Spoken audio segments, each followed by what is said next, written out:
Alhamdulillah. Alhamdulillah Rabbil Alamin. Wassalatu wassalamu ala Sayyidina wa Nabiyyina wa Maulana Muhammadin wa ala ali Sayyidina wa Nabiyyina wa Maulana Muhammadin wa barik wa sallim alayhi. Amma ba'd. Faqad qala Allah Ta'ala fi sha'ni habibihi ta'alim wa takbiran makhbiran wa amira. Inna Allah wa malaikatahu yusalluna ala nabi. Ya ayyuhalladzina amanu sallu alaihi wa sallimu taslima.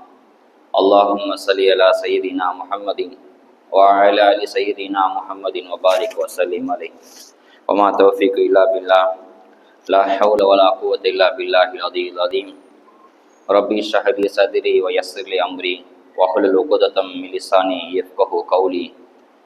Rabbi inni mayyitun wa innaka hayyun. Rabbi dakilni minhuma nasitu wallimni minhuma jahiltu. Subhanaka la ilma lana illa ma 'allamtana innaka antal alimul hakim. Rabbi zidni ilma, Rabbi zidni ilma, Rabbi zidni ilma.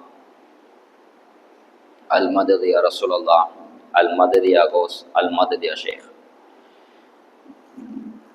எல்லா புகழ்ச்சியும் வல்ல அல்லாஹ் அவன் ஒருவனுக்கே உரித்தாக. சலாத்தும் சலாமும் கண்மணி நாயகம் முஹம்மது முஸ்தபா ஸல்லல்லாஹு அலைஹி வஸல்லம் அவர்கள் மீதும், அவர்களை பின்பற்றி வாழ்ந்த உத்தம சத்திய சஹாபாக்கள், தாபீன்கள், தபா தாபீன்கள், நாதாக்கள், ஷுஹதாக்கள், வலிமார்கள், இமாம் பெருமக்கள், நல்லவர்கள், பெரியவர்கள், குறிப்பாக இந்த ஜும்மா தொழுகைக்கு வந்திருக்கும் இன்னும் வரவிருக்கும் நம் அனைவரின் மீதும் அல்லாஹ்வின் அருளும் ரஹ்மத்தும் என்றும் குறைவு இல்லாமல் நின்று நிலவட்டுமாக. ஆமீன். அல்ஹம்துலில்லாஹ். இந்த நல்லது வேலையிலே நல்லதை கேட்பதற்கும் நல்லதை சொல்வதற்கும் தொடர்ந்து அது குறித்து நல்ல விஷயங்களை சிந்திப்பதற்கும் வருங்காலத்தில் அதுபடி செயலாற்றுவதற்கும் வல்ல அல்லாஹ் நம் அனைவருக்கும் தௌஃபீக் செய்வானாக. ஆரம்பமாக அனைத்து நிலைமைகளிலும் அல்லாஹ் ஒருவனையே பயந்து நடந்து கொள்ளுங்கள் என்று முதலில் எனக்கும் அதற்கடுத்து நான் உங்களுக்கும் வசிய செய்து கொள்கின்றேன். வாழும் காலம் எல்லாம் இறைவனின் திருப்பொருத்தத்துடன் வாழ்ந்து அவன் திருப்பொருத்தத்துடன் மரணித்து நாளை நம்மை கவிழ்ந்து எழுப்பப்படும் போது அவனுடைய திருப்பொருத்தத்துடன் எழுப்பப்படக்கூடிய நபர்களாக வல்ல அல்லாஹ் உங்களையும் என்னையும் ஆக்கி அருள் புரிவானாக. ஆமீன். அல்ஹம்துலில்லாஹ். அல்லாஹ் தஆலா திருக்குர்ஆன்ல நபி ஸல்லல்லாஹு அலைஹி வஸல்லம் அவங்களை பார்த்து அல்லாஹ் சொல்றான், நபியே நீ அவர்களுக்கு வரலாற்றை நீங்க சொல்லுங்க அப்படின்னு அல்லாஹ் சொல்றான். ஏன்னா இந்த அல்லக்கும் எதஃபக்கருன், அவங்க சிந்திக்க மாட்டாங்களா, அவங்க சிந்திக்கட்டும், அதனால அவங்களுக்கு நீ வரலாறை எடுத்து சொல்லுங்க என்பதாக அல்லாஹ் சொல்றான். அதனால ஒவ்வொரு சமூகமும் தன்னுடைய சொந்த வரலாற்றை தெரிஞ்சிக்க வேண்டியது அவசியம். அது நம்ம காலகட்டத்தில் கண்டிப்பாக தெரிய வேண்டிய அவசியத்தில் நம்ம தள்ளப்பட்டிருக்கோம். நம்முடைய முந்தைய வரலாறு என்ன அப்படின்னு சொல்லி நம்ம தெரிஞ்சிருக்கோம். சொந்த வரலாற்றை தெரிந்து கொள்ளாத சமூகம் ஒருபோது வெற்றி அடையவே முடியாது. நம்ம சொந்த சமுதாயத்தோட வரலாறு என்ன, நம்ம யாரு, எங்கேருந்து வந்தோம், இந்த இந்திய நாடு எப்படிப்பட்ட நாடு, இந்த நாட்டுக்கு எப்படி சுதந்திரம் கிடைச்சிச்சு, யார் மூலியமா சுதந்திரம் கிடைச்சது, யார் அதுக்கு வித்திட்டாங்க, இந்த வரலாற்றை நம்ம கண்டிப்பாக தெரிஞ்சுக்க வேண்டும். தெரிய வேண்டிய அவசியம் நமக்கு இப்போ இருக்குது. ஏன்னு சொன்னால் ஒரு சமூகம் முன்னேறணும் அப்படின்னு சொன்னால், ஒரு சமூகம் முன்னேறணும் அடுத்த கட்டத்துக்கு போகலாம் அப்படின்னு சொன்னால் 3 விஷயம் ரொம்ப முக்கியமானது. முதல் விஷயம் என்னன்னு சொன்னால் கடந்த கால வரலாற்றை தெரிஞ்சிருக்கோம். கடந்த கால வரலாறு என்ன அப்படின்னு நமக்கு துல்லியமாக தெரிஞ்சிருக்கோம். உண்மை வரலாறு என்ன அப்படி தெரியும். 2வது நிகழ்காலத்துடைய நிதர்சனம் என்ன அப்படின்னு நம்ம தெரிஞ்சிருக்கோம். 3வது என்னன்னு சொன்னா வருங்கால வியூகங்களை, வருங்காலத்துல நடக்கக்கூடிய விஷயங்களுடைய வியூகங்களை இயக்க தெரிஞ்சிருக்கிறோம். அதுல வியூகங்கள் என்ன அப்படின்னு நம்ம பிளான் பண்ணியிருக்கிறோம். இந்த 3 தெரிஞ்சாதான் ஒரு சமூகம் அடுத்த கட்டத்துக்கு போகும், சமூகம் முன்னேற்ற பாதையில நகரும். நம்ம கடந்த கால வரலாறு தெரிஞ்சுக்காம நிகழ்காலத்து என்ன நடக்குது, என்ன போகுது, என்ன வருது அப்படின்னு அதை பத்தி சிந்தனை இல்லாம வருங்காலத்துல நம்ம எப்படி இருப்போம் அப்படின்ற வியூகம் பிளான் இல்லாம இருந்தோம்னு சொன்னா அந்த சமூகம் முன்னேறாது, அதுல பாதாளத்துக்கு போயிடும். நம்ம சமூகம் உறங்கி கொண்டு இருக்க சமூகம். உண்மை என்னன்னு சொன்னா நம்ம சமூகம் உறங்கிதான் இருக்குது, இன்னமும் உறங்கிட்டு தான் இருக்குது. மற்ற சமூகம் எல்லாம் விழிச்சு இருக்கிறாங்க, எங்கேயோ போயிட்டாங்க, நம்ம இன்னும் அப்படியேதான் இருக்கிறோம். வாரத்துக்கு ஒருத்தர் சும்மா பயனுக்கு வரோம், அதுவும் நம்ம தூங்கிட்டு தான் இருக்கிறோம். நம்ம தூக்கத்துல விழிக்கிறோம். ஏன்னு சொன்னா மற்ற சமுதாயம் எங்கேயோ போயிடுச்சு. வரலாற்றுல முகமது அலி ஜின்னா அவங்கள்ட்ட கேட்கப்பட்டுச்சு, ஏன் நீங்க இரவுல தூங்க மாட்டேங்கிறீங்க, மற்ற தலைவர்லாம் காந்தி, நேரு, சர்தார் வல்லபாய் பட்டேல் போனாலும் தூங்குறாங்க நைட்ல, நீங்க ஏன் தூங்க மாட்டேங்கிற அப்படின்னு சொல்லி முகமது அலி ஜின்னா அப்படி அவங்கள்ட்ட கேட்கப்பட்டுச்சு. அவர் சொன்னாரா, மற்ற சமூக மக்கள்லாம் விழிச்சிருக்கிறாங்க, அதனால சமூகத்தோட தலைவர் நிம்மதியா தூங்குறாங்க, ஏன் சமூக மக்கள் தூங்கிட்டு இருக்கிறாங்க, அதனால நான் நைட்டு விழிச்சிட்டு இருக்கேன் அப்படின்னு சொல்றாங்க. நம்ம சமூகம் தூங்கிட்டு தான் இருக்குது, நம்ம விழிக்கிறோம். ஏன்னு சொன்னா நம்ம வரலாற்று என்னன்னு தெரிஞ்சுக்கிறோம். வரலாற்றுல நவீன காலத்துல பாக்கணும்னு சொன்னா எத்தனையோ மாற்றங்கள் ஹிஸ்டரி புக்ல நான் படிச்ச ஹிஸ்டரி புக்ல இருந்த வரலாறு இப்ப ஹிஸ்டரியில கிடையாது. முஸ்லீம்கள் முழுக்க முழுக்க துரோகிகள், சித்திரவாதி, அதாவது முழுக்க முழுக்க தொப்பி போட்டிருந்தா, தாடி வச்சிருந்தா தீவிரவாதிகள். எங்க பார்த்தாலும் முஸ்லீம் நசுக்கப்படுறாங்க, முஸ்லீம்க்கு ஒரு மரியாதை கிடையாது, அவ மரியாதை. நான் சின்ன வயசுல இருக்கும் போதுலாம் எங்களை பார்த்தா யாரும் கைலி மடிச்சு கட்டவே மாட்டாங்க, கையில இறக்கி விட்டுருவாங்க, தோல்ல துண்டு போட மாட்டாங்க, தலைப்பா அவுத்துருவாங்க. அது அடிமைத்தனம் கிடையாது, ஒரு கண்ணியம். நம்மளுக்கே அறியாம அவங்களுக்கு அல்லாஹ்ல நம்ம மீது கண்ணியத்தை அவங்க மீது போட்டிருந்தான். அப்படி இருந்த சமூகம் இப்ப நம்மளை பார்த்து பாயினாலே நம்பிக்கை இல்லப்பா, பாய்க்கு வீடு வாடகை கொடுக்க மாட்டாங்க, பாயினா மதிக்கிறது இல்லை. முஸ்லிம்கள் அவ்வளவு கேவலமா ஆகிட்டாங்க. காரணம் என்ன தெரியுமா? நம்மளுடைய சொந்த சமுதாயத்துல வரலாறு நமக்கு இன்னும் தெரியல. சுதந்திரம் நாளைக்கு 80வது வருட சுதந்திர தின விழா எல்லாத்துக்கும் தெரியும். அது அடிக்கல் நாட்டுறது யாரு? யார் சுதந்திரத்தை வித்திட்டது யாரு தெரியுமா? காந்தி, நேரு போன்றவங்க கடைசியில ஒட்டிக்கிட்டாங்க. ஒரு 30 வருஷத்துக்கு முன்னாடி ஒட்டிக்கிட்டாங்க, கடைசி 30 வருஷம். ஆனா கிட்டத்தட்ட 250 வருஷமா சுதந்திரத்துக்காக போராடின நேரத்துல முஸ்லிம்கள் தான், குறிப்பா உலமாக்கள். எத்தனை வருஷம்? 1947க்கு நம்ம சுதந்திரம் கிடைச்சிச்சு நம்ம சொல்றோம். அதுக்கெல்லாம் 200 வருஷத்துக்கு 250 வருஷத்துக்கு முன்பாக நிறைய இமாம்கள் கொல்லப்பட்டாங்க, நிறைய முஸ்லிம்கள் தூக்கிலிடப்பட்டாங்க. எத்தனையோ சரித்திரம் இருக்குது. ஆனா எல்லாமே மறக்கடிக்கு போச்சு. நமக்கு அது சிந்தனை கிடையாது, நமக்கு அது தேவையில்லை. வரலாற்று நம்ம சொல்ல ஆரம்பிச்சா சில பேர் என்ன நம்மளுடைய வரலாறு சொன்னா நம்ம கேட்க தயாரா இல்லை. என்னடா இது, எப்ப பார்த்தாலும் வரலாறு ஹிஸ்டரி அதே பேசுற, ஏதாவது ஒரு தொழுகை பத்தி திக்ர பத்தி இது பேச, இது தொழுகை பத்தி பேச மாட்டேங்கிறாங்க அப்படின்னு சொல்றாங்க. தொழுகை பத்தி பேச நேரம் இருக்குது, தொழுகையை சொல்லிட்டு தான் இருக்கிறோம். ஆனா அந்தந்த நேரத்தை அந்தந்த சொல்றது நம்மளுடைய கடமையா இருக்குது. ஒரு இமாம்கள் தான் அந்த சுச்சுவேஷன் சொல்லணும். முன்னால பயான்னா பேசினா கேட்பாங்க, இப்ப பயானுக்கு கட்டுப்பிடி, இதை பேசாதீங்க அதை பேசாதீங்க, வெளியில மைக்க போகுது அப்படி பேசிட்டு அதுக்கும் ஒரு கட்டுப்பாடை வச்சிருக்காங்க. நம்ம சமூகத்துடைய வரலாறு தெரிஞ்சுக்கும். சுதந்திரத்தை விரும்பு இஸ்லாமிய கோட்பாடு என்ன தெரியுமா? சுதந்திரத்தை விரும்புது இஸ்லாமிய சமூகம், சுதந்திரத்தை விரும்புது. அடிமைத்தனத்தை அறவே ஒழிக்கக்கூடிய மார்க்கம் தான் இஸ்லாமிய கோட்பாடு. குர்ஆன்ல வழி நெடுங்கள் நீங்க தொடர்ந்து பார்த்துக்கிட்டே வரலாம். எங்கெல்லாம் குற்றம் செய்றீங்களோ, ஒரு விபச்சாரம் செஞ்சுட்டாரு, அது திருடிட்டாரு, அல்லது நோம்பு முடிச்சிட்டாரு, இப்படி எல்லா குற்றத்துக்கும் பரிகாரம் என்ன தெரியுமா? ஒரு அடிமை விரும்புடலாம். பரிகாரம் நிறைய இருக்கும். அதுல ஒரு பாயிண்ட் என்னன்னு சொன்னா, ஒரு அடிமையை உரிமை விடுறது அப்படின்னு பரிகாரம் இருக்கும். ஏன்னா இஸ்லாம் அடிமைத்தனத்தை அறவே ஒழிக்கதான் நாடிச்சு. சுதந்திரத்தை விரும்பிச்சு அடிமைத்தனத்தை ஒழிக்கதான் இஸ்லாம் நாடிச்சு. அதுக்குதான் பாடுபடு ஸல்லல்லாஹு அலைஹி வஸல்லம் பாடுபட்டாங்க. அடிமைத்தனத்தை அறவே ஒழிச்சாங்க ஸல்லல்லாஹு அலைஹி வஸல்லம். எந்த குற்றம் செய்தாலும் அடிமை உரிமை விடுறது அப்படின்னு ஒரு பாயிண்ட் இருக்கும். அதுதான் ஏன்னா அல்லாஹ் தஆலா சொல்றான் குர்ஆன்ல நிறைய இடத்துல இந்த ஆயத்தை சொல்றான், இன்னா ஹலக்னாக்கும் மின் தக்கரி வ உன்சா, நான் ஆதமுடைய மக்களை, மனிதர்களை ஒரு ஆண் ஒரு பெண்ணிலிருந்து படைச்சேன் அப்படின்னு அல்லாஹ் சொல்றான். ஆதம், எல்லா மக்களுக்கும் தந்தை ஆதம், எல்லா மக்களுக்கும் தாய் ஹவ்வா. அந்த ஒரு தாய் ஒரு தந்தையுடைய வழியில் தான் எல்லா மக்களையும் படைச்சேன் அப்படின்னு சொல்லலாம். அதுக்கு என்ன அர்த்தம் சொன்னா, எல்லாரும் சமம் தான். நிறைவேறுபாடு, அடிமைத்தனம், பணக்காரன், ஏழை அப்படி எந்த பாகுபாடும் கிடையாது, எல்லாரும் சமம் என்பதை குர்ஆன்ல நமக்கு ஆணித்தரமா சொல்லி காட்டுது. நம்ம நினைக்கிற மாதிரி இந்த சுதந்திரம் அப்ப ஸல்லல்லாஹு அலைஹி வஸல்லம் காலத்து ஸல்லல்லாஹு சுதந்திரத்தை விரும்பினாங்க, அது அடிமைத்தனத்தை ஒழிச்சாங்க. அதனால நம்ம சுதந்திரத்தை பத்தி தெரிஞ்சுக்கணும். நம்ம நினைக்கிறோமே சுதந்திரம் 1947 ஆரம்பிச்சது கிடையாது. அதுக்கும் 200 வருஷத்துக்கு முன்னாடி 250 வருஷத்துக்கு முன்பாக சுதந்திரத்துக்கு பாடுபட்டாங்க இஸ்லாமியர்கள். முதல்ல சுதந்திரத்துக்கு எதிர்ப்பா, ஆங்கிலேயர் எதிர்ப்பா குரல் கொடுத்தது யார் தெரியுமா? சுதந்திரம் கொடுப்பதற்கு முன்பாக 250 வருஷத்துக்கு முன்பாக சிராஜுத் தௌலா அப்படின்ற ஒரு மன்னர், அவர் தான் ஆங்கிலேய எதிர்ப்பா முதல்ல குரல் கொடுத்தாரு. அதுக்கப்புறம் தான் மத்தவங்க எல்லாம் வந்தாங்க. அவர் தான் ஆங்கிலேய குரல் கொடுத்தாரு. அவர் பழைய சித்திரவதை பண்ணாங்க. அவர் தலையை துண்டிச்சு காட்சி பொருளா மக்களுக்கு வச்சாங்க. எங்களை எதிர்த்தா நடக்கும் பாத்தீங்களா அப்படின்னு சொல்லி தலையை துண்டிச்சு காட்சி பொருளா போறவரெல்லாம் பாருங்கன்னு சொல்லி காட்சி பொருளா வச்சாங்க. அவ்வளவு சித்திரவாதி முஸ்லிம்கள் செஞ்சாங்க. சூரியன் அஸ்தமிக்காத நாடு அப்படின்னு சொல்லி பிரிட்டன் சொல்லுவாங்க. சூரியன் அஸ்தமிக்காத நாடு பிரிட்டன் அப்படின்னு சொல்லுவாங்க. என்ன அர்த்தம் சொன்னா, சூரியன் எங்கெல்லாம் உதிக்குதோ அங்கெல்லாம் பிரிட்டன் நாடு. கிட்டத்தட்ட 90 நாட்டை அவன் கைவசப்படுத்தி வச்சிருந்தான். பிரிட்டன் 90 நாட்டை கைவசப்படுத்தி இருந்தான். எல்லாமும் பறந்து விரிந்த பிரிட்டன் எல்லாத்தையும் அடிமைப்படுத்தி வச்சிருந்தான். அதுல முதல்ல சுதந்திரம் கிடைச்சது, முதல்ல எதிரொலி எழுப்பதும் இந்தியா தான், முதல்ல சுதந்திரம் பெற்றதும் இந்தியா தான். அதுக்கப்புறம் தான் டக்குன்னு எல்லாத்துக்கும் 89 நாடுக்கும் சுதந்திரம் கிடைச்சு. முதல்ல இந்தியா தான் எதிர்ப்பு கொள்ள கொடுத்து. பகதூர் ஷா, பெரிய மன்னர் பகதூர் ஷா ஆங்கிலேய எதிர்ப்பா இருந்தாரு. அவர் பல சித்திரவதை செஞ்சாங்க, சிறையில போட்டு அடைச்சாங்க. சிறையில அடைச்சி நிறைய சித்திரவதை பண்ணாங்க. அவரு சுதந்திரம் தான் வேணும் அப்படின்னு சொல்லிட்டு இருந்தாரு. அவருக்கு காலை உணவு அப்படின்னு சொல்லி காலை உணவுன்னு சொல்லி தட்டுல கொண்டு வந்தாங்க. ஒரு தட்டுல துணி போட்டு மூடி கொண்டு வந்தான். யாரும் சொன்னா மேஜர் ஹட்சன் அப்படின்ற ஜெயில் அதிகாரி. அவன் அதிகாரி ஒரு தட்டுல துணி மூடி இதான் காலை உணவு சாப்பிடு அப்படின்னு சொல்லி கொடுத்தான். அது திறந்து பார்த்தா அதிர்ச்சி. என்னன்னு சொன்னா தன்னுடைய 2 மகன்களோட தலையை கொண்டு வெட்டி வச்சிருந்தான் தலையில. இதெல்லாம் உண்மை. இதெல்லாம் வரலாறு மறைக்கப்பட்டு விஷமத்தனமா ஃபுல்லா கட்டுக்கதையா உள்ள சொருவப்பட்டுச்சு. மிர்சா மஹால் ஹிதர் சுல்தான் அப்படின்ற 2 மகனோட தலையை வெட்டி அந்த தட்டுல வச்சு துணியை போட்டு முடிந்தா சாப்பிடுன்னு கொடுத்தான். திறந்து பார்த்தா பகதூர் ஷா மன்னர் திறந்து பார்த்தா ஒரே அதிர்ச்சி. ஒரு சொட்டு தண்ணீர் கண்ணுல இருந்து வரல.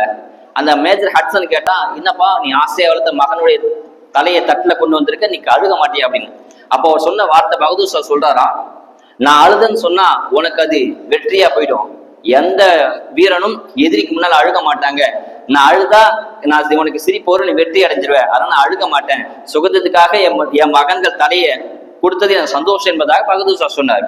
அவரை இந்தியாவில் அடக்க முடியல. இந்தியாவில் அவர் ஒண்ணுமே பண்ண முடியல. அவர் நாடு கடத்தி வேற இடத்துலதான் அவர் கொலை செஞ்சாங்க என்பதாக வரலாறு நம்ம சொல்லுது. இப்படி நிறைய விஷயங்கள் 1919 ஜாலியன் வாலாபாக் படுகொலை நடந்துச்சு. எல்லாத்துக்கும் தெரியும். ஜாலியன் வாலாபாக் ஒரு கிணறு, அந்த கிணத்துல மக்களை கொண்டு குவிச்சாங்க கிணத்துல அப்படின்னு எல்லாத்துக்கும் தெரியும். அதை பண்ணது யாரு? ஜெனரல் டயர் அப்படின்னு ஹிஸ்டரி இருக்கும்.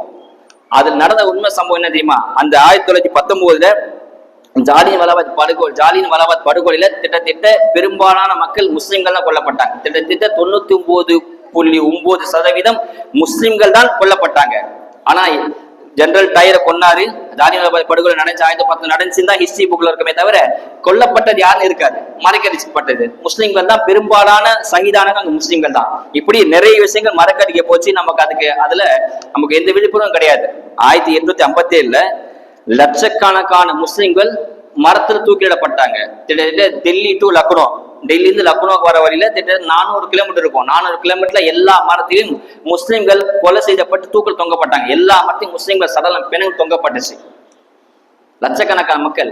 இதெல்லாம் ஹிஸ்டரியில வரலாற்று மறைக்கப்படுது. இதெல்லாம் ஏன் சொல்லணும் சொன்னா வரக்கூடிய இளைய சமுதாயத்தை நம்ம அதை எடுத்து சொல்லுவோம். சுதந்திரத்துல ரத்தத்தால் இந்த சுதந்திரம் கிடைச்சு. சாதாரணமா சுதந்திரம் கிடைக்கல. இந்திய நாட்டுல ரத்தத்தால புரிஞ்சுக்கிறது. இந்த நாடு ஒரு புனிதமான நாடு. காபத்துல்லா, மக்கா, மதினா அதோட சிறப்பு வேற. நான் இந்தியா ஒரு சிறப்பான நாடு. ஏன் சொல்றான்னு சொன்னா அல்லாஹு தாலா முதல் மனிதர் ஆதம் அலைஹிஸ்ஸலாத்து வஸ்ஸலாம் அவங்கள படைச்சான். அவங்க தவறு செஞ்சுட்டாங்க. அல்லாஹ் பூமியில இறக்கினான். அவங்க எங்க இறங்கினாங்க தெரியுமா? இந்தியாவில தான் இறக்கினான். அல்லாஹ் தாலா ஆதம் அலைஹிஸ்ஸலாம முதல் மனிதரை முதல் நபியே இறக்கின பூமி இந்த இந்தியா தான். தமிழ் மண். அதுதான் அல்லாஹ் தாலா ஆதம் அலைஹிஸ்ஸலாம் முதல் இறக்கினான். அல்லாவுக்கும் இந்த இந்தியா மேல ஒரு விருப்பம், ஒரு பிரியம் இருக்கதான் செய்யுது. அப்படிப்பட்ட ஒரு இந்திய நாட்டுக்கு இயற்கையிலேயே முஸ்லிம்களுக்கு இந்த இந்திய நாட்டு மேல ஒரு பிரியம், ஒரு பாசத்தை அல்லாஹ் கொடுத்திருந்தான். அதனாலதான் முஸ்லிம்கள் போராடின களத்துல இருந்தாங்க. 250 வருஷமா முஸ்லிம்கள் மட்டும்தான் தனியா போராட்டி இருந்தாங்க. எந்த சமூகமும் எந்த பிற சமூகமும் கூட்டா சேரல. கடைசியில ஒட்டினவங்க தான் இந்த காந்தி, நேரு, சர்தார் வல்லபாய் பட்டேல் அவங்க போன்றவங்களாம். ஆனா வரலாற்று எப்படி அவங்கள உயர்த்தி பேசப்படுது. முஸ்லிம்கள் மறக்கடிச்சுட்டாங்க, மறந்துட்டாங்க. நமக்கும் இந்த நாட்டுக்கும் ஒரு ஆன்மீக தொடர்பு இருக்குது. அல்லாஹ் அதனாலதான் இது இருக்கணும். முஸ்லிம்கள் 800 வருஷம் ஆட்சி செஞ்சாங்க. ஆட்சியில எந்த பாகுபாடும் கிடையாது, நிறைவேறுபாடு எந்த மீனும் கிடையாது. மத சார்பற்ற ஒரு நீதனமா ஆட்சி 800 வருஷம் ஆட்சி செஞ்சாங்க. நீங்க அதை வரலாற்று சான்றிதழ் நிறைய கோயில்களை கட்டி கொடுத்தது முஸ்லிம்கள் தான். நிறைய இடத்த வக்ஃப் செஞ்சு முஸ்லிம்கள் தான். நிறைய இடத்துல நீங்க பார்க்கலாம். முஸ்லிம்கள் அவ்வளவு தியாகம் செஞ்சாங்க. வெள்ளையனே வெளியேறு இயக்கம் அப்படின்னு ஆரம்பிக்கப்பட்டது 1942. அது ஆரம்பிச்சது யார் தெரியுமா? ஒரு முஸ்லீம் தான். அது ஆரம்பம் செஞ்சது ஒரு முஸ்லீம் தான். கூட காந்தியை சேர்ந்தார். ஆனா காந்தி பேர் தான் வெளியில வருது.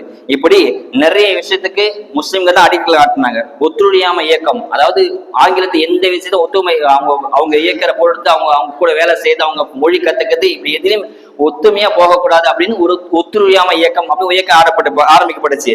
அது ஆரம்பிச்சு யார் சொன்னா ஷேகுல் ஹிந்த் அப்படின்ற ஒருத்தர் தான். அப்படின்ற ஒரு ஷேகுல் ஹிந்த் ரஹ்மத்துல்லாஹி தேவபந்துடைய முதல் மாணவர். அவர் தான் இந்த ஒத்துழைமை இயக்கத்தை ஆரம்பிச்சது. அவர் தான் வெள்ளையனை வெளியேறு இயக்கத்தையும் அடிக்கல் அதை ஆரம்பிச்சதும் இவர் தான். ஆனா சொல்லப்பட்டது என்னன்னு சொன்னா அவர் தான். அது உதாரணம் சொல்லுவாங்க. ஒரு பஸ்ல டிரைவர், பயணி எல்லாம் போயிட்டு இருப்பாங்க. எல்லாரும் முஸ்லிம்கள். கூட லிஃப்ட் டிக்கெட் ஏறவங்க தான் இந்த தலைவர்கள் எல்லாம். நம்ம சொல்றோம் இல்லையா, காந்தி, மகாத்மா காந்தி, நேரு. அவங்க லிஃப்ட் டிக்கெட் ஏறவங்க தான் இவங்க. ஆனா பேர் என்ன வந்துச்சு? அவங்களை கீழே இறக்கி விட்டு இவங்க பஸ் டிரைவராகவும் பயணியும் ஆயிட்டாங்க. இன்னும் தெளிவா சொன்னா ஒரு குற்றம் நடக்குது. அந்த குற்றத்தை தடுக்கிறது முஸ்லிம்கள் தடுக்கிறாங்க. தடுத்து ஒடிச்சு எல்லாத்தையும் முடிச்சுட்டாங்க. கடைசியில கிளைமேக்ஸ் போலீஸ் வர மாதிரி கிளைமேக்ஸ் தலைவர் ஜாயின் ஆயிட்டாங்க. சொன்னது என்ன, போலீஸ்கார வந்து பிடிச்சிட்டாரு, போலீஸ்கார் பேங்க் ராபரி தடுத்துறாரு, போலீஸ்கார கொலையை தடுத்துறாரு, அந்த கைதியை போலீஸ் வந்து பிடிச்சிட்டாங்க அப்படின்னு தான் சொல்லுவாங்க. ஆனா பிடிச்சி வச்சது, அந்த கொலையை தடுத்தது, பேங்க் ராபரி நிறுத்தது எல்லாமே முஸ்லிம்கள். கடைசியில கிளைமேக்ஸ் வந்து போலீஸ் ஜாயின் பண்ண மாதிரி இங்க கிளைமேக்ஸ் வந்து ஜாயின் பண்ணிட்டாங்க.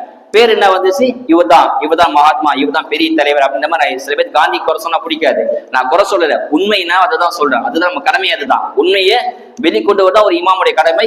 ஒரு வரலாற்றை தெரிஞ்சுக்க வேண்டிய அவசியத்தை நம்ம தள்ளப்பட்டிருக்கோம். எதிர்கால சமுதாயத்துக்கு இது என்னன்னு, சுதந்திரம் அப்படின்னு என்னன்னு தெரியாம போயிடும். ஒரு படிக்கக்கூடிய மாணவன்கிட்ட, ஒரு காலேஜ் படிக்கிற மாணவன்கிட்ட கேட்டு இந்திய போராட்டத்துல கலந்துக்கு வீரர் யார் அப்படின்னு கேட்டு பாருங்களா, ஒரு 10 பேர் சொல்லணும்னா 10 பேர் முஸ்லீம் பேர் சொல்ல மாட்டான். ஏன்னா அவனுக்கு தெரிஞ்சாதான்னு சொல்லுவான். 10 பேர்னா காந்தி, நேரு, சர்தார் வல்லபாய் பட்டேல், சுபாஷ் சந்திர போஸ் அப்படின்னு சொல்லுவானே தவிர எந்த முஸ்லீம் பேரும் வாயில வராது. ஏன்னா அவனுக்கு தெரியாது. வரலாற்று நம்ம தான் சொல்ல வேண்டிய கட்டாயம் தள்ளப்பட்டிருக்கோம். அதனால இந்திய நம்ம சுதந்திரத்தை வரலாறு தெரியப்பட்டிருக்கோம். 1600 கிழக்கிந்திய கம்பெனி சொல்லி ஆங்கிலேயர் ஆரம்பிக்குதான் இந்தியா உள்ள வந்தாங்க. அவங்க வந்தது வணிக நோக்கம் அப்படின்னு எல்லாம் நினைச்சாங்க. ஆனா அவருடைய உண்மையான நோக்கத்தை அவுரங்கசீப் ரஹமத்துல்லாஹி அலைஹி அவங்க தான் தெரிஞ்சது. அவுரங்கசீப் ரஹமத்துல்லாஹி அலைஹி மிகப்பெரிய ஒரு மன்னர் மட்டும் கிடையாது, ஒரு இறைநேசர், பெரிய தக்குவாதாரி. நான் வரலாற்று விதமா சொல்லுவோம், அவர் பெரிய துரோகி, அவர் இந்துத்துவ எதிராளி என்பதாக அவுரங்கசீப்பை பத்தி பெரிய குற்றச்சாட்டு வைப்பாங்க. ஆனா அவர் மிகப்பெரிய ஒரு வழியில ஒரு இறைநேசர், ஒரு வழி அல்லாஹ்வுடைய நேசர் அவுரங்கசீப் ரஹமத்துல்லாஹி அலைஹி. அவருக்கு தான் உண்மையான நோக்கம் தெரிஞ்சிச்சு. அவரை ஆங்கிலேயரை முத எதிர்த்தாரு, குரல் கொடுத்தாரு, நீங்க இந்த இந்தியாவுக்கு வரக்கூடாது, வியாபாரம் பண்ணக்கூடாது, தடுத்தாரு. வரலாற்று சொல்லுவாங்க, மராட்டிய வீரர் சிவாஜிக்கும் அவுரங்கசீப் ரஹமத்துல்லாஹி அலைஹி போர் நடந்துச்சு. என்ன போர்னா மத போர் என்பதாக சொல்லுவாங்க. இந்துக்கும் முஸ்லீம் நடந்த போர் அப்படின்னு சொல்லுவாங்க. உண்மை என்ன தெரியுமா, அவுரங்கசீப் ரஹமத்துல்லாஹி அலைஹி அவங்க படையிலையும் ஒரு காஃபிர்கள் இருந்தாங்க. மராட்டிய வீரரான சிவாஜியோடைய படையில் முஸ்லீம்கள் இருக்கதான் செஞ்சாங்க. அதாவது இது மதத்தோடைய போர் கிடையாது, நாட்டை குடிக்கிறதுக்காக ஆட்சிக்காக வேண்டி நடந்த போரை இவங்க எப்படி மாத்திட்டாங்கன்னு சொன்னா மதத்துக்காக வேண்டி போர் செஞ்சாங்க. அவுரங்கசீப் ரஹமத்துல்லாஹி அவுரங்கசீப் மிகப்பெரிய ஒரு துரோகி, இந்துக்கு எதிராக மராட்டிய சிவாஜி எதிர்த்து இந்துக்கு எதிராக போர் செஞ்சார் என்பதாக சொல்லுவாங்க. உண்மை அது கிடையாது. மராட்டிய சிவாஜிக்கும் அவுரங்கசீப் தூதரா, அவுரங்கசீப் படையில ஒரு இந்து போய் மராட்டிய சிவாஜி தூது கொடுப்பாரு. சிவாஜி படையில ஒரு முஸ்லீம் வந்து அவுரங்கசீப் தூது கொடுப்பாரு, லெட்டர் கொடுப்பாரு. இப்படி தூது வேலை செஞ்சது முஸ்லீம் தான். இவருடைய படையில காஃபிர் இருந்தாங்க, சிவாஜியோடைய படையில முஸ்லீம்களும் படை வீரர் படை உறுப்பினர் இருந்தாங்க. இது வந்து ஒரு மத பிரச்சனையே கிடையாது. இந்த மத பிரச்சனை மாத்திட்டாங்க. வரலாற்றுல நிறைய திணிப்புகள், நிறைய விஷயத்தனத்தெல்லாம் உள்ள புகுத்துட்டாங்க. படிக்கக்கூடிய சமுதாயம், இளைய சமுதாயம் என்ன நினைக்கிறா, இதுதான் உண்மை அப்படின்னு நினைக்கும். உண்மை அது கிடையாது. நம்ம தெரிஞ்சுக்கிறோம். மைசூர்ல திப்பு சுல்தான் எல்லாத்துக்குமே தெரியும், மிகப்பெரிய ஒரு வீரர் திப்பு சுல்தான். ஆங்கிலேய சிம்ம சொப்பனமா இருந்தார். அவர் 1792 இருந்து போர் செஞ்சாரு. கிட்டத்தட்ட அவர் எவ்வளவு மக்களுக்கு நல்லது செஞ்சிருக்காரு. ஸ்ரீரங்கப்பட்டினத்துல கோயில் மானியத்துல அவருடைய பேர் பதிக்கப்பட்டிருக்கு, அவர் கொடுத்தாரு, அப்படி பதிக்கப்பட்டிருக்கு. எவ்வளவு முஸ்லிம்களுக்கு கோயில் கட்டி கொடுத்தாரு, இந்துக்களுக்கு கோயில் கட்டி கொடுத்தாரு, நிறைய மாற்று மதத்துக்கு நிறைய நல்லது செஞ்சாரு. ஆனா அவரு திப்பு சுல்தானே சில பேர் ஏத்துக்க மாட்டாங்க. ஏன்னா அவரு முஸ்லீமா இருந்தாரு, இந்துக்கு எதிரா இருந்தாங்க அப்படின்னு சொல்லுவாங்க. திப்பு சுல்தான் சொல்லுவாரா, அவரு ஓனாயா நரியா 100 வருஷம் வாழ்றதை விட சிங்கமா ஒரு நாள் வாழ்ந்து மரணிக்கிறது சிறப்பு என்பதாக திப்பு சுல்தான் சொல்லுவார். திப்பு சுல்தான் உலகில முதல் ராக்கெட் படையை தயாரிச்சு ஆங்கிலத்துக்கு எதிர்ப்பா போர் செஞ்சார். போர்ல ஆங்கில திணற விட்டுட்டார். ஆங்கில கிட்டத்தட்ட 4 முறை ஆங்கில எதிர்த்து போர் செஞ்சா 4 முறை ஆங்கில திணறி போயிட்டு அலறி போயிட்டாங்க. ஆங்கிலத்தை இல்லாத வெப்பன்ஸே கிடையாது, இல்லாத ஆயுதமே, எல்லா நவீன ஆயுதம் எல்லாம் வச்சிருந்தாங்க. ஆனால் திப்பு சுல்தான் படை எதிர்கொள்ள அவங்களால முடியல, ரொம்ப திணறினாங்க. திப்பு சுல்தான் மிகப்பெரிய ஒரு சிம்ம சொப்பனமா ஆங்கிலுக்கு இருந்தாங்க. 1999 ஸ்ரீரங்கப்பட்டணத்துல அவர் வீரமான அடைஞ்சார். அவரை முகத்துக்கு நேரம் அவரால் போர் செய்ய முடியல. ஆங்கிலனால சூழ்ச்சி செஞ்சு முதுகு பின்னால குத்தி அவரை வன்மமா விஷமத்தனமா திப்பு சுல்தான் 1799 வீரமான அடைகிறாரு. அவர் உடம்புல மட்டும் 7 காயங்கள் இருந்துச்சு என்பதாக வரலாற்று நமக்கு சொல்லுது. அவர் மரணத்துக்கு பிறகுதான் சொன்னாங்களா ஆங்கிலேயர், திப்பு சுல்தான் உயிரோடு இருக்க அந்த வார்த்தையை சொல்லல. எப்ப திப்பு சுல்தான் மரணம் அடைந்தார் அப்ப ஆங்கிலேயர் சொல்றாங்களாம், இனி ஹிந்துஸ்தான் நம்ம கைக்கு தான். ஹிந்துஸ்தான் சொன்ன இந்தியா, இனி இந்தியா நம்ம கைக்கு வந்துரும் அப்படின்னு சொன்னாங்களாம். அவர் உயிரோடு இருக்க சொல்ல முடியல. அவ்வளவு பெரிய வீரரா, இந்திய நாட்டுக்கு பெரிய அரணா இருந்தவர் தான் திப்பு சுல்தான். அவர் மரணமான பிறகு சொன்ன அந்த வார்த்தை தான் முக்கியமானது. இனிமே ஹிந்துஸ்தான் நம்ம கையில் தான், தடுக்க எவனும் கிடையாது அப்படின்னு சொன்னாங்க ஆங்கிலேயர்கள். அப்படிப்பட்ட வீர மதம் அடைஞ்சார். இன்னும் ஷேகுல் ஹிந்த் பல போராட்டங்கள் கடந்தார். முன்னாடி சொன்ன மாதிரி ஒத்துழைமை இயக்கத்தை ஆரம்பிச்சது அவர் தான். ஷேகுல் ஹிந்த் ரஹமத்துல்லாஹி வெளியேறு இயக்கத்தை ஆரம்பிச்சது அவர் தான். அவரு மதினாக்கு போறார். மதினாக்கு ஜியாரத் செய்யறதுக்காக போற வழியில மதினால ஆட்சியாளரை வச்சு அவர் அங்கேயே கைது செஞ்சுட்டாங்க. யாரு?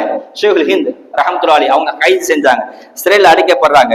அந்தமான் சிறையில அந்தமான்ல மால்டா அப்படின்ற சிறையில அவரை தள்ளப்பட்டு சிறைக்கு பின்னாடி நிறைய சித்திரவாதி, வெளியில சொல்ல முடியாத சித்திரவாதி. அந்த சித்திரவாதி எல்லாம் அவருடைய கூட இருந்த மௌலானா ஹுசைன் மதனி ரஹமத்துல்லாஹி ஒரு புக்கில் எழுதியிருக்காரு. அந்த புக்கை நீங்க வாசித்தீங்கன்னு சொன்னா கண்ணுல இருந்து கண்ணீர் வராம எந்த கண்ணும் தப்பாது. அவ்வளவு கொடுமைகள் அவர் ஷேக் ஹிந்த் ரஹமத்துல்லாஹி அவ்வளவு சித்திரவாதி அனுபவித்த போதிலும் அவர் சொன்ன வார்த்தை என்ன தெரியுமா? இதையும் அந்த அவருடைய கூட இருந்த மௌலானா ஹுசைன் மதனி ரஹமத்துல்லாஹி அவங்க தான் சொல்றாங்க இந்த வார்த்தையை. ஷேகுல் ஹிந்துக்கு சித்திரவாதம் செய்யும் போது அவர் சொன்ன வார்த்தை என்ன தெரியுமா? நான் பிலாலோட வாரிசு, என்னை எவ்வளவு சித்திரவாதம் பண்ணாலும் நான் உங்களுக்கு ஆதரவா ஒரு குரல் கொடுக்க மாட்டேன் அப்படின்னு சொன்னாங்களாம். அவர் பத்வா கொடுப்பார், அவர் பத்வா கொடுப்பார், ஆங்கில பொருளை உபயோகிக்காதீங்க, ஆங்கில எதிராதீங்க அப்படின்னு. இந்த பத்வாவை வாபஸ் வாங்குங்க, எங்களுக்கு ஆதரவா ஏதாவது ஒரு பத்வா கொடுங்க அப்படின்னு ஆங்கில அவர் கேட்கறாங்க. கேட்டு சித்திரவாதிக்கு மேல சித்திரவாதம் செய்யறாங்க. அவர் சொன்ன ஒரே வார்த்தை, நான் பிலாலோட வாரிசு, நீங்க செய்யற சித்திரவாதிலாம் நான் உங்களுக்கு ஆதரவு பண்ண மாட்டேன் என்பதாக சொன்னாங்க. அவர் மரணம் மாறும் போது அவர் சிறையிலிருந்து வெளியில வராரு. வெளியில போது அந்த மாணவர் கூப்பிட்டு சத்தியம் வாங்கிக்கிறார். என்ன சத்தியம்னா, எனக்கு சிறையில நிறைய சித்திரவாதி செஞ்சாங்க, அதெல்லாம் உங்களுக்கு தெரியும், எக்காரண கொண்டும் இந்த சித்திரவாதி மக்களுக்கு சொல்லிடக்கூடாது, பட்ட கஷ்டத்தையும் வேதனைத்தையும் துன்பத்தையும் வெளியில சொல்லக்கூடாது, இது அல்லாஹ்க்காக வேண்டி பட்ட வேதனை, இது நாட்டுக்காகப்பட்ட இது ஒரு துன்பம், இதை வெளியில சொல்ல சத்தியம் வாங்கிறார். அவர் மௌத்தா போன பிறகு அவர் குளிப்பாட்ட கஃபன் துணியை, அவரோட துணியை உருவுறாங்க. ஆடைய கலையும் போது தான் பாக்குறாங்க, அவர் தொடையில சதையே கிடையாது, ஒரு எலும்பு தான் இருக்கு, சதையே கிடையாது. என்னன்னு கேட்ட போது தான் அந்த கூட இந்த அவர் சொல்றாரு ஹுசைன் மதனி ரஹ்மத்துல்லாஹி அவங்க சொல்றாங்க, திரையில மின் கம்பத்தால அவர் சூடு வச்சாங்க, அந்த சூட்டு தாங்க முடியாம சதையெல்லாம் தொடையில சதையெல்லாம் உருக்கி கீழே போயிடுச்சு, சதை இல்லை அப்படின்னு சொல்றாங்க. அவ்வளவு சிறைக்கு பின்னால அவ்வளவு சித்திரவாதை அவங்க அடைஞ்சாங்க. இதெல்லாம் வெளியில கொண்டு வரப்படாத உண்மைகள். இன்னும் நிறைய சித்திரவாதை இருந்தாங்க. கேரளா மாப்பிள்ளை மருங்க படம் இருந்துச்சு, கிட்டத்தட்ட 100 பேர். அந்த 100 பேரையும் ரயில் பெட்டிகள்ல சரக்கு கூட்ஸ் வண்டியில ஏற்றி போவாங்க இல்லையா, அந்த கூட்ஸ் வண்டியில அடைச்சி கேரளால இருந்து வேலூருக்கு ட்ரெயின்ல அனுப்புறாங்க. காத்து போகாத அந்த பெட்டியில அடைச்சி வச்சு அனுப்புறாங்க. வேலூர்ல திறந்து பார்த்தா அங்கே அந்த பெட்டிக்குள்ளி மூச்சு திணறி 100 பேரும் சகிதாராங்க. இப்படி எவ்வளவோ வேதனைகள் முஸ்லிம்களும் குறிப்பா உலமாக்களும் அடைஞ்சாங்க. இந்த சுகந்தத்துக்காக வேண்டிய எவ்வளவு போர். நம்ம சமுதாயம் சுகந்தத்துக்காக வேண்டிய ரத்தம் அளவு கூட பிற சமுதாயம் வேற கூட சிந்துற. நம்ம சமுதாய மக்கள் சுகந்தத்துக்காக ரத்தம் செஞ்சாங்க இல்லையா, அந்த அளவு கூட பிற மதத்தார்கள் வேறு கூட சிந்துற. அவ்வளவு ரத்தங்கள், அவ்வளவு ரத்தம் சிந்தி வாங்கினதான் இந்த சுதந்திரம். ஆனா நம்ம எப்படி இருக்கணும்னு சொன்னா, எப்போ பார்த்தாலும் இந்த சமூகம் இன்னும் விழிக்கும் நிலைக்கு வரல. ஜும்மா பயன் ஒரு மிகப்பெரிய ஒரு ஆயுதம், கிடைத்த ஒரு ஆயுதம். ஏன்னு சொன்னா, எகிப்துல ஒரு கிறிஸ்துவர் வந்தார், ஒரு ஃபாதிரியார் வந்து அங்க இருக்கிற மக்கள் எல்லாம் கிறிஸ்டின் எல்லாம், அங்க இருக்க முஸ்லீம் எல்லாம் கிறிஸ்டினா மாத்ததுக்காக வேண்டி போராடினார். ஆனா அவரால் மாத்த முடியல. கடைசியா அவர் சொன்ன வார்த்தை என்ன தெரியுமா? எப்போதெல்லாம் இந்த ஜும்மா பயன் நடக்குதோ, இந்த முஸ்லிம் மக்கள் ஒரு காலம் வழி தவற மாட்டாங்க. ஜும்மா பயன் இருக்கிற வரைக்கும் இந்த முஸ்லிம்களை மதமாற்றம் செய்ய முடியாது என்பதாக அந்த எகிப்துக்கு வந்த அந்த பாதிரியார் சொன்னார். ஆனா நம்ம ஜும்மா பயனுக்கு வரதே தாமதமா தான் வரும். எந்த பயனை கேட்கறது இல்ல, கேட்டாலும் இவர் தானே பேச போறாரு, இவர் என்ன பேச போறாரு அப்படின்னு சொல்லி அசால்ட்டா இருக்குது. நம்ம பயான் பேச சொன்னா அதை கேட்கலாம், அதை உள்வாங்கலாம், வீட்டுக்கு போய் அந்த பயனை எத்தி வைக்கிறோம். ஆக அல்லாஹ்தால வரலாறு ஏன் இதான் சொன்னா, வரலாறு ரொம்ப முக்கியம். நம்ம வரலாறு நம்ம தெரிஞ்சுக்கணும், மற்ற மக்களுக்கும் நம்ம குழந்தைகளுக்கும் சொல்லி தரணும். இல்லைன்னு சொன்னா அந்த வரலாறு அப்படியே மறக்கடிக்கப்பட்டு போயிடும். அதனால வரலாறு தெரிவிங்க. யூதர்கள் இன்னமும் அவங்க மேலோங்கி இருக்க காரணம் என்ன தெரியுமா? யூதருக்கு ஏதாவது ஆபத்து வந்துன்னு சொன்னா, யூத மதத்துக்கு ஆபத்து வந்துச்சு சொன்னா முதல் செய்யற வேலை என்ன தெரியுமா? அவங்க மத பாதிரியார்களை, அதாவது யூத மத தலைவர்களை, அறிஞர்களை பாதுகாப்பான ஒரு இடத்துக்கு கொண்டு போய் வச்சிருவாங்களாம். யூதருக்கு ஏதாவது ஆபத்து வந்துன்னு சொன்னா அவங்க அறிஞர்களை கொண்டு போய் பாதுகாப்பான இடத்துக்கு வச்சு சொல்லுவாங்களாம், நாங்க அழிஞ்சாலும் பரவாயில்ல, நீங்க அழியக்கூடாது, உங்களுக்கு தெரிஞ்ச வரலாறு அழியக்கூடாது, வரலாறு பாதுகாப்பா வச்சு பிற மக்களுக்கு சொல்லுங்க என்பதாக சொல்லுவாங்களாம். அவ்வளவு வரலாறு பாதுகாத்தார்கள் யூதர்கள். இன்னும் யூதர்கள் மேலோங்கிதான் இருக்கிறாங்க. காரணம் அதுதான், அவங்க வரலாறு மதிப்பாங்க, வரலாறு பாதுகாத்துட்டு வந்தாங்க. நம்ம வரலாறு தெரிஞ்சுக்கிறதே கிடையாது, சொந்த வரலாறு நமக்கு தெரியுது கிடையாது, மற்றவங்க சொன்னா ஏற்றுக்கிறது கிடையாது. ஆக அல்லாஹ் சுப்ஹானஹு வ தஆலா நம்ம அல்லாஹ் முஸ்லீமாக படைக்க வச்சான், சுகந்தத்தை கொடுத்தான். அல்லாஹ் கடைசி வரைக்கும் ஈமானோடு வாழ்ந்து ஈமானோடு மன்னைக்கு தௌஃபீக் வல்லாரன் தந்தார் புரிவானாக. வாஹிரு தஅவானா அல்ஹம்துலில்லாஹி ரப்பில் ஆலமீன். அஸ்ஸலாமு அலைக்கும் வரஹ்மத்துல்லாஹி வபரகாத்துஹு.